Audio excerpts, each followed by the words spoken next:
La police nationale a depuis hier un nouveau directeur général. Il s'agit de Jean-Alexandre Darga, inspecteur général de police. Il a été nommé en Conseil des ministres hier. Qui est le nouveau directeur général de la police nationale? La réponse dans ce journal. Et puis la cour de Corna Bassanom de Gonga dans la province du Kouritenga occupe une partie de la route qui mène du commissariat de police de l'arrondissement 9 au quartier Pazani. Ce dernier, qui réside dans le quartier depuis 2007, avant les lotissements, n'a jamais été attributaire de parcelles. Le Corna Bassanom lance un appel à la délégation spéciale afin qu'une solution soit trouvée car sa cour est devenue un obstacle pour les usagers de la route. En tout cas, vous entendrez le Corna Bassanom dans cette édition. L'activité du bijoutier est une activité exercée par plusieurs personnes. Rasmani Kampaoré est un bijoutier qui transforme l'acier inoxydable en bracelets et bagues dans le quartier Kalgondan de Ouagadougou. Savan Media s'est rendu justement dans son atelier pour voir comment se passe le travail. Élément à suivre dans ce journal. Mesdames et messieurs, bonsoir et bienvenue à ce rendez-vous consacré à l'actualité sur Savan TV. La police nationale a désormais un nouveau directeur général en la personne de Jean-Alexandre Darga, nommé hier en Conseil des ministres. Il remplace à ce poste Roger Ouedraogo. Le portrait du nouveau directeur général de la police avec Alphonse Ouedraogo. L'inspecteur général de police, Jean-Alexandre Darga, est désormais le nouveau directeur général de la police nationale. Nommé hier en Conseil des ministres, il remplace à ce poste Roger Ouedraogo en service depuis mai 2022. Le nouveau patron de la police occupait jusque-là le poste de secrétaire permanent du Centre national pour la coordination du mécanisme d'alerte précoce et de réponse, une structure attachée à la primature. Il a également occupé le poste de directeur général adjoint de la police nationale en 2017 sous le commandement du directeur général de la police nationale, Jean Bosco Kieno. De 2011 à 2016, il a été le commissaire central de police de la ville de Ouagadougou, chef de la division des investigations criminelles et chef du service régional de la police judiciaire de Ouagadougou ont été aussi des postes que le nouveau DG de la police nationale a occupés. Ils sont au total 12 députés à faire leur entrée aujourd'hui au Parlement. Ces 12 députés sont des représentants des partis et formations politiques qui siégeront pour 5 ans à l'Assemblée législative de transition. Et nous restons justement avec vous, Alphonse Ouedraogo.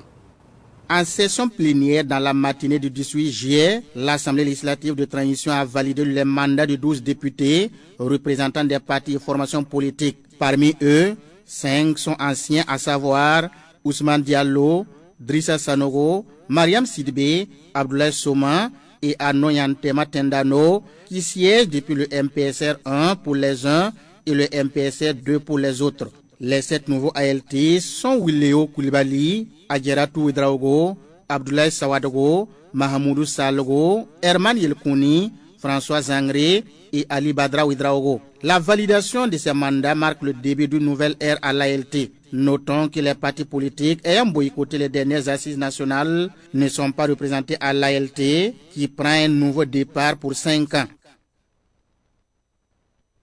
Le Conseil des ministres s'est tenu hier sous la présidence du chef de l'État, le capitaine Ibrahim Traoré. Plusieurs décisions ont été prises. Il ressort du Conseil des ministres d'hier que 173 Burkinabés ont été refoulés de la Côte d'Ivoire. Un acte que le gouvernement dénonce et qualifie en tout cas de mépris. Le Conseil des ministres a également examiné plusieurs autres dossiers. Des nominations ont été faites. Le résumé du Conseil des ministres d'hier avec Yacouba Kiamtoré et Soumaïla Rabo. Le Conseil a pris connaissance de la situation des 173 Burkinabés refoulés de la Côte d'Ivoire au mépris des règles humanitaires. Ces personnes majoritairement composées de femmes et d'enfants ont été accueillies à Yendéré à la frontière Côte d'Ivoire-Burkina Faso.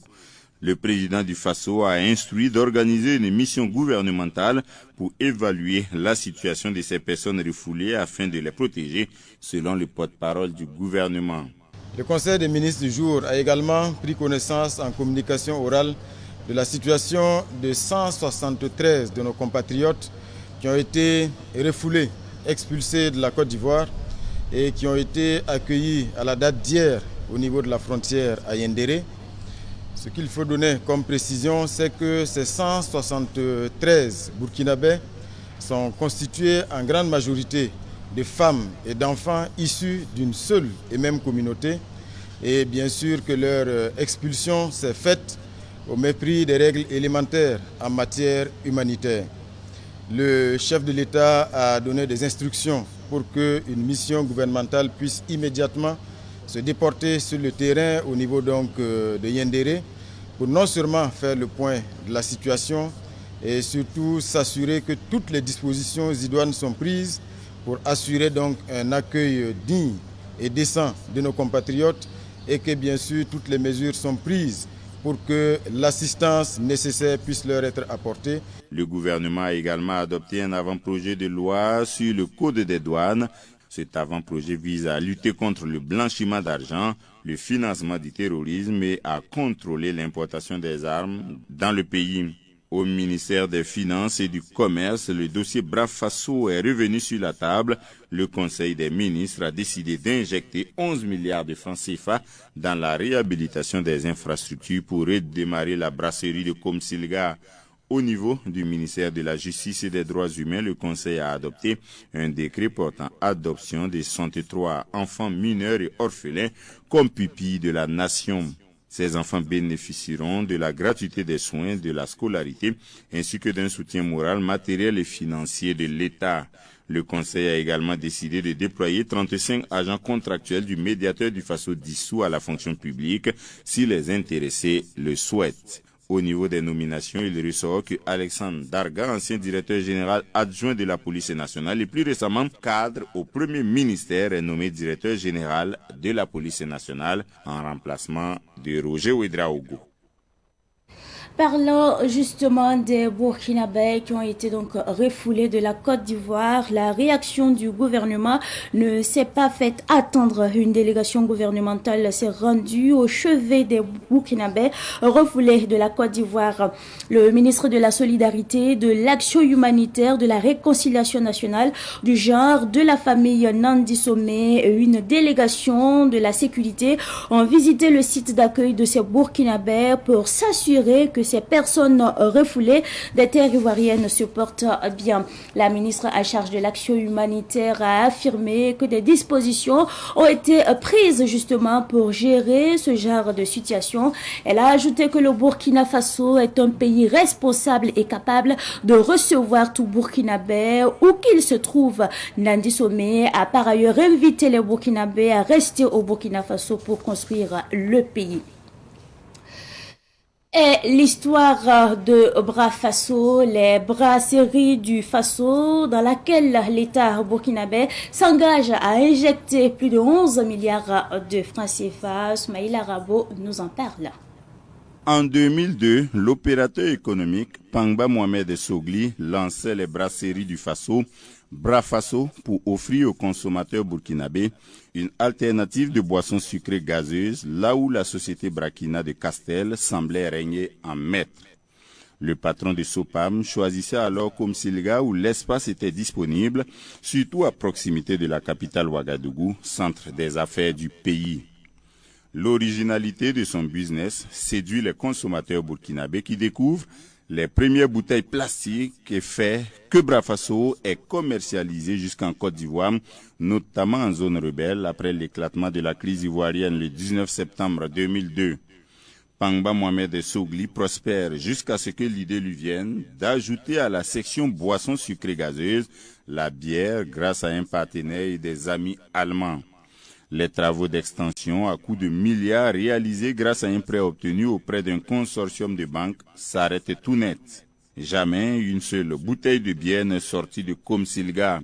Les uns évoquent les contraintes du financement négocié par le patron de Sopam, les autres une main politique invisible soutenant Brakina et sur laquelle Blaise Compaoré, le président du Faso d'alors, aurait fermé les yeux.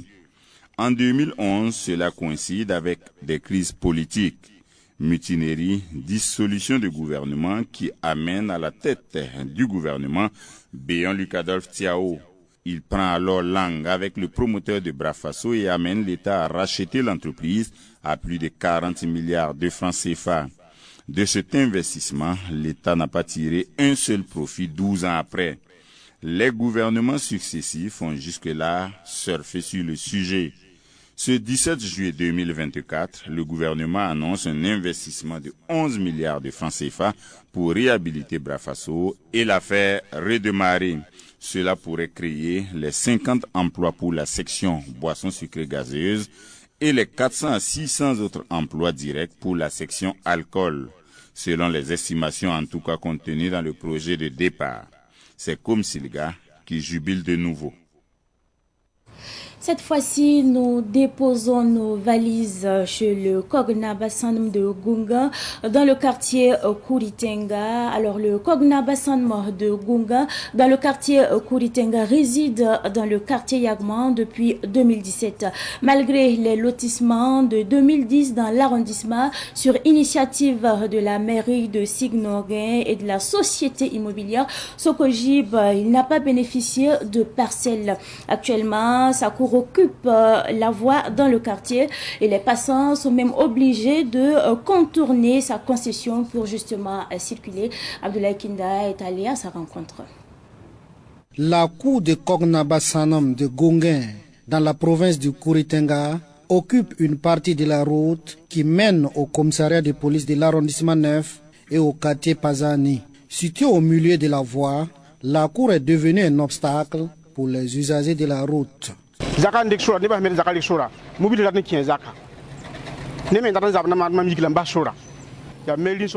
position de la cour occasionne des accidents. Certaines personnes font des bagarres avec moi pour que je libère la route, mais ce n'est pas possible. Le lotissement est venu me trouver ici et la mairie doit me donner une parcelle avant que je ne parte. La semaine passée, un jeune à moto a cogné ma maison tard dans la nuit. La déviation de la construction de la RN2 passe par là. Ma cour occupe la voie. C'est un problème pour moi et pour les usagers.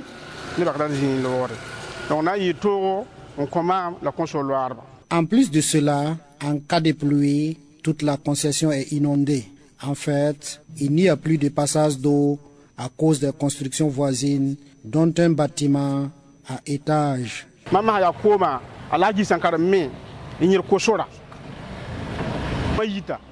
Actuellement, ma cour est inondée. C'est la construction du Lagi Sankara qui bloque le passage de l'eau.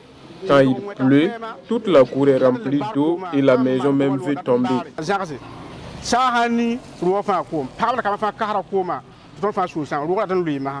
Avec son épouse et ses 4 enfants, le Kogna Bassanm réside dans le quartier depuis 2007, bien avant les lotissements dans le quartier. Il n'a jamais été attributeur de parcelles. En 2007, la tonne beka. La 2008, je suis là depuis 2007. Le licenciement s'est fait en 2008 et nous avons payé 2000 chacun. En 2010, ils ont fait le bornage du quartier et commencé à attribuer les parcelles. Ils nous ont dit de patienter qu'ils vont donner aux propriétaires terriens et ensuite nous suivrons. Après le départ de Blaise, il n'y a plus eu de lotissement. Mais les gens quittent d'autres quartiers et viennent construire sous nos yeux. Ils ont construit jusqu'à ce que ma cour se retrouve actuellement sur une route et bloque le passage.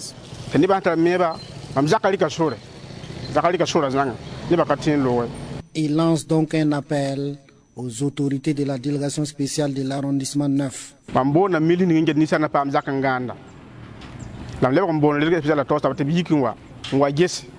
J'appelle le ministre de l'Habitat et la délégation spéciale de venir voir et chercher une parcelle pour moi afin que je libère la route.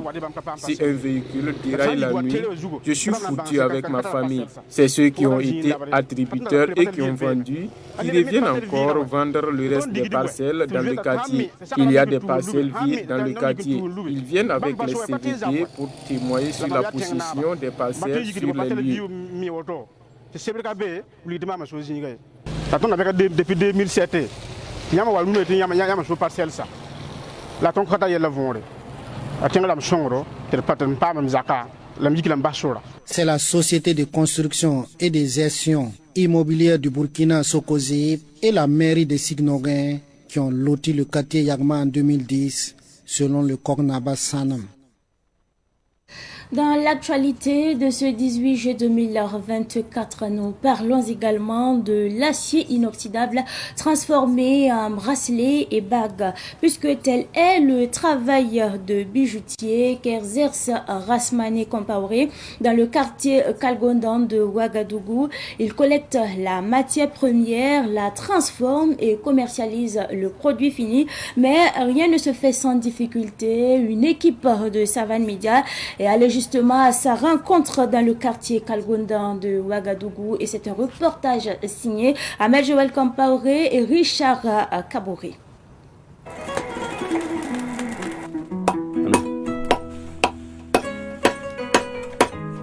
Rasmane Compaoré, 45 ans et père de famille, est bijoutier. Il vit de la transformation du bronze et de l'argent, une activité qu'il mène depuis plus de 20 ans. De la collecte de la matière première à la finition des bracelets, il y a plusieurs étapes à franchir. Nous allons à la décharge de ferraille. Nous sélectionnons le fer inox et nous l'achetons. Nous venons le couper et après nous le transformons. Nous mettons le fer au feu avant de le couper et de le transformer en bracelet. En ce moment, il y a l'eau et tu le mets dedans. Pour le limer maintenant, c'est comme ça. C'est difficile, mais c'est comme ça. Un rastamage, ce qu'il connaît. Regarde ce que nous avons là comme ça. C'est ce que je tapais en noir là. Et c'est sa finition comme ça. On le lime et on le tape. C'est la finition normale pour qu'il devienne consommable comme ça. Une chose est de produire des bracelets, mais une autre est de les écouler. Rasmane Compaoré est en capacité de produire en quantité. Il attend seulement les clients. Nous étions sortis pour fuir et aller à l'étranger. Nous avons voulu traverser les eaux, mais maintenant, nous avons compris. Moi, j'ai appris ce métier au Bénin, Togo, où je suis allé apprendre. Ceux qui sont là-bas, ce sont de grands ateliers qu'ils tiennent. Quand ils le font, ils le donnent à telle société et la société les partage à ses employés. Toi qui travailles, tu prends cet argent pour faire un autre travail. Nous travaillons, mais les marchandises ne sont pas vendues. Il y a des clients au marché qui nous aident à vendre. Mais comme il n'y a pas le marché, quand eux aussi ils prennent, ils n'arrivent pas à écouler. C'est alors que nous avons pris l'initiative de fabriquer et de partager aux sociétés pour nous faire de la publicité, pour que nous ayons plus de clients. C'est comme je l'ai dit, chacun peut personnaliser à sa manière. Tu peux mettre ton nom de famille ou le nom de ta société. Toutes les sociétés de mines qui sont là, nous pouvons le faire pour elles et elles le partageront à leurs employés. Un bracelet ne se gâte pas, même quand c'est vieux. La principale difficulté que rencontre Rasmane Compaoré est le manque de matériel et aussi d'ateliers. Il implore l'accompagnement des autorités et des bonnes volontés.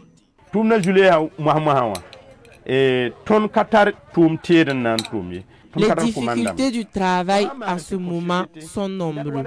Nous n'avons pas d'équipement pour travailler. Si tu le fais pour une société et que tu veux voir le responsable de la société, c'est difficile. Mais ils le prennent et déposent et ne le montrent pas au patron. Pourtant, il y a des patrons, s'ils le voient, ils vont te féliciter et tu auras ce que tu voudras. Ce que nous demandons au gouvernement, c'est de nous accompagner et de ne pas regarder les grands. Les grands nous cachent, nous les petits. Nous voulons que le gouvernement nous donne la chance, nous les petits, de montrer notre travail et de nous accompagner. Si j'ai la chance que le gouvernement fait des commandes pour les gens en guise de souvenir, je serai sauvé. Je demande au gouvernement et à toute personne de m'aider.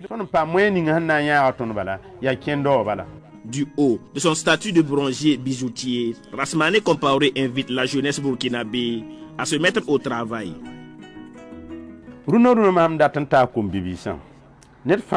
Chacun doit se donner pour faire son travail. La jeunesse aujourd'hui doit travailler dur et arrêter de commander. Si tu voles, un jour, tu ne seras plus. Mais si tu apprends un métier, tu t'en sortiras. C'est Dieu qui m'accompagne et je suis père de famille.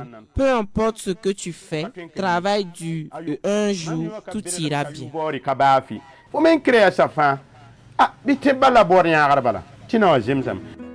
Un bracelet sur Rasmane Compaoré coûte entre 3 000 et 6 000 francs CFA. En plus de son travail de bronzier bijoutier, Rasmane Compaoré est aussi récupérateur et transformateur de pneus usagés en poubelle.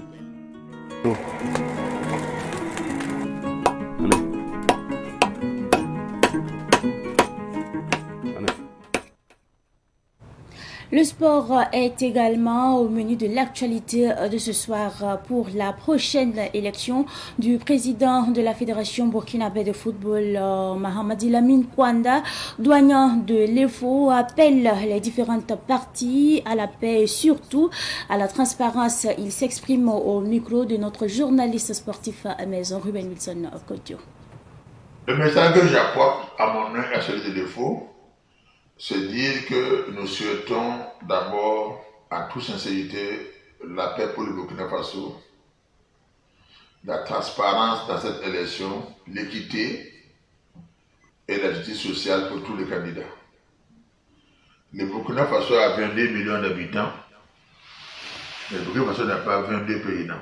Il y a un président de Faso qui s'appelle Tabaré Ibrahim, qui a son mot à dire et que respecter. Moi, ma qualité de doyen de l'État de Ouagadougou, et un des doyens de football voltaïque à Burkina Faso aujourd'hui,